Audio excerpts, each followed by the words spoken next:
एक कप चाय तक नहीं पिया। हर कोई गांव की मौजूदा समस्याओं को लेकर बहुत विचलित है। इसी बीच गांव की वर्तमान हेडमास्टर कैलाश उपाध्याय भोलू की चाय की दुकान पर आ पहुंचे।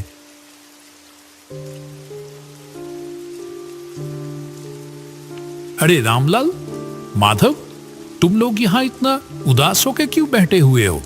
मुझे इस गांव में आए हुए इतने दिन हो गए, मैंने तो कभी तुम लोगों को इतना परेशान नहीं देखा।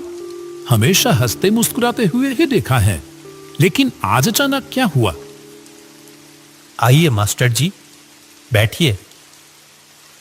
आपकी चाय तैयार है मास्टर जी। मुझे पता था आप थोड़ी देर में यहां आ जाओगे। हाँ हाँ बोलू, आज अपनी वो अदरक वाली चाय पिलाना मुझे, ठीक है? बहुत देर से सर दर्द कर रहा है। और हाँ, तुम लोग बताए नहीं कि हुआ क्या है, इतने उदास क्यों हो? असल में क्या है ना मास्टर जी, हम सभी लोगों का आज मन बहुत उदास है। क्यों? क्या हुआ?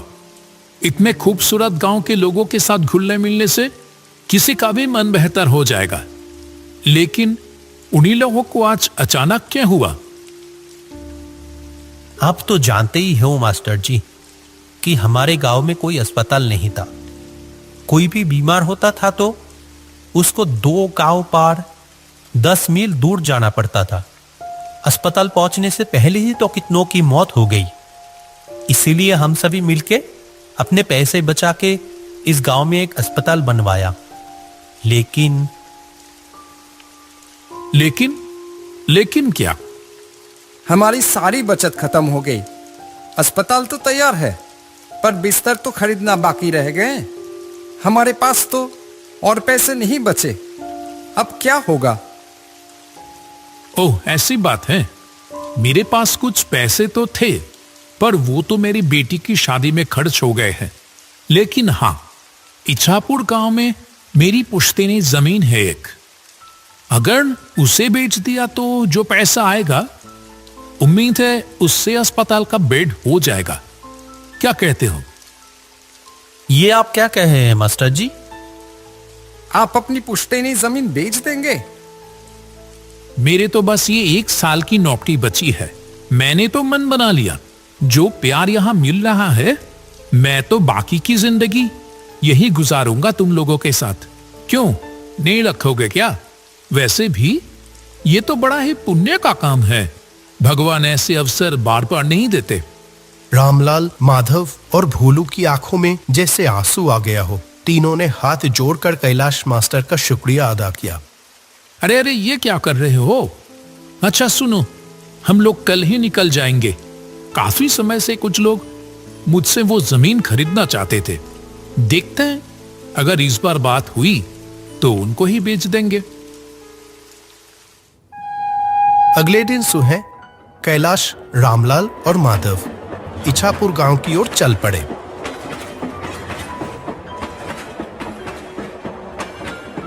जब वह ट्रेन में थे, बाहर बहुत जोर से बारिश हो रही थी।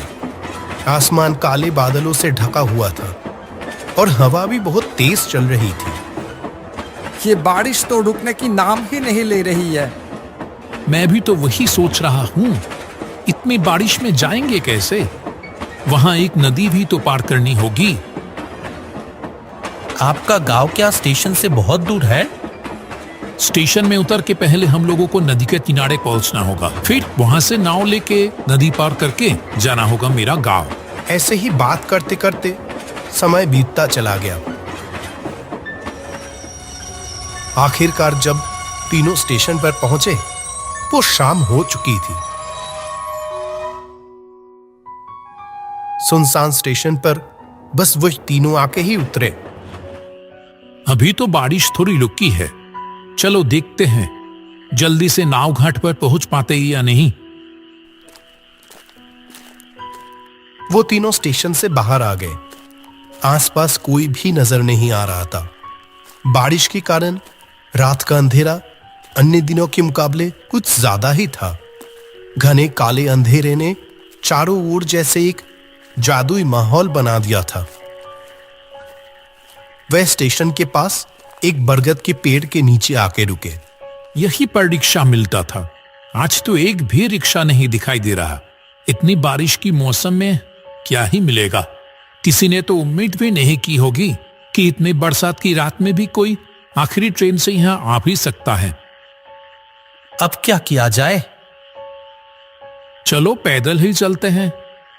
मुझे तो कोई और रास्ता दिखाई ही नहीं दे रहा। मौसम भी तो कुछ ठीक नहीं लग रहा है। अगर फिर से बारिश आ गई तो? वो तीनों अंधेरे में ही आगे बढ़ने लगे। कुछ देर चलने के बाद दूर से एक वैन आने की आवाज आई। लगता है कोई वैन रिक्शा आ रहा है इधर ही। रुको रुको।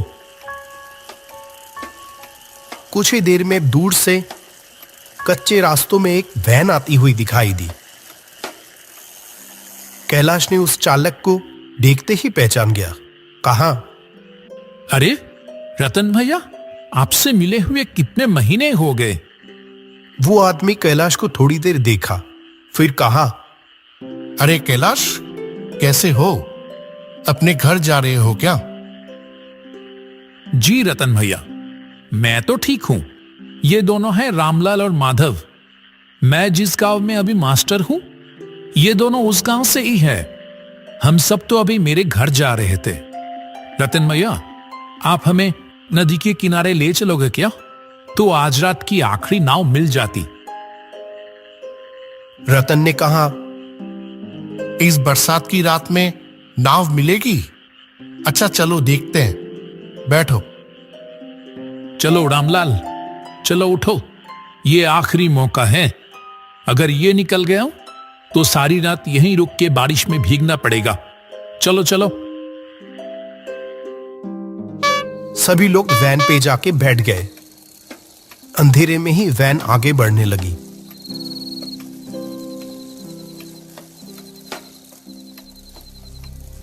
कुछ देर बाद कैलाश ने रतन से पूछा, आपकी तो इतनी उम्र हो गई रतन भैया, फिर भी आप अभी भी वैन चलाते हो? आपको तकलीफ नहीं होता? तकलीफ?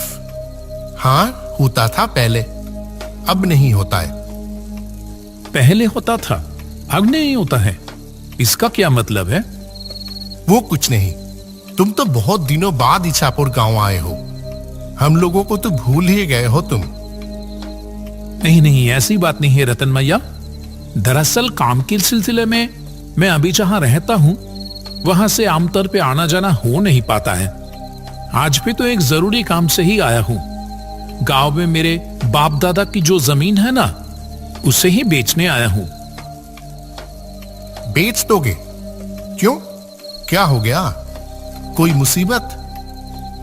हाँ, मुसीबत तो है। जिस गांव में मैं रहता हूं अभी, उस गांव के सभी लोगों ने अपने बचाए हुए पैसे से अस्पताल बनवा तो दिए हैं, लेकिन वो अस्पताल की बेड खरीदने की पैसे नहीं जुटा पा रहे हैं। इसीलिए मैंने सोचा कि अपनी पुश्तैनी जमीन बेचकर उनकी थोड़ी मदद कर दूं। वैसे भी वो जमीन तो कई सालों से खाली ही पड़ी है। क्या बात है कैलाश, तुम सचमुच इछापुर गांव का गर्व हो। अरे नहीं नहीं, ऐसी कोई बात नहीं। ये देखो ना, ये रामलाल, माधव, ये सभी भी किसी से कम है क्या? ऐसे ही बातचीत चलते चलते सभी लोग नदी के किनारे आ पहुंचे। जब वो तीनों नदी की ओर देखें, तब नदी बहुत तेज बह रही थी। जो नदी हर वक्त शांत रहती थी, वह आज बिल्कुल अलग दिख रही थी। नदी के किनारे कुछ नाव बंधी हुई थी, लेकिन चलाने वाला कोई भी दिखाई नहीं दिया। जो सोचा था वही हुआ। एक भी माझी घाट पर नहीं है। वैसे भी इतनी रात हो गई है, और फिर बारिश। कोई क्यों ही रहेगा अभी? ये तो बड़ी मुसीबत हो गई मास्टर जी। आज रात बारिश में भीगकर ही गुजारना पड़ेगा लगता है। अब क्या होगा मास्टर जी? आसमान का हाल देखा आपने? लगता है बारिश फिर से आने वाली है।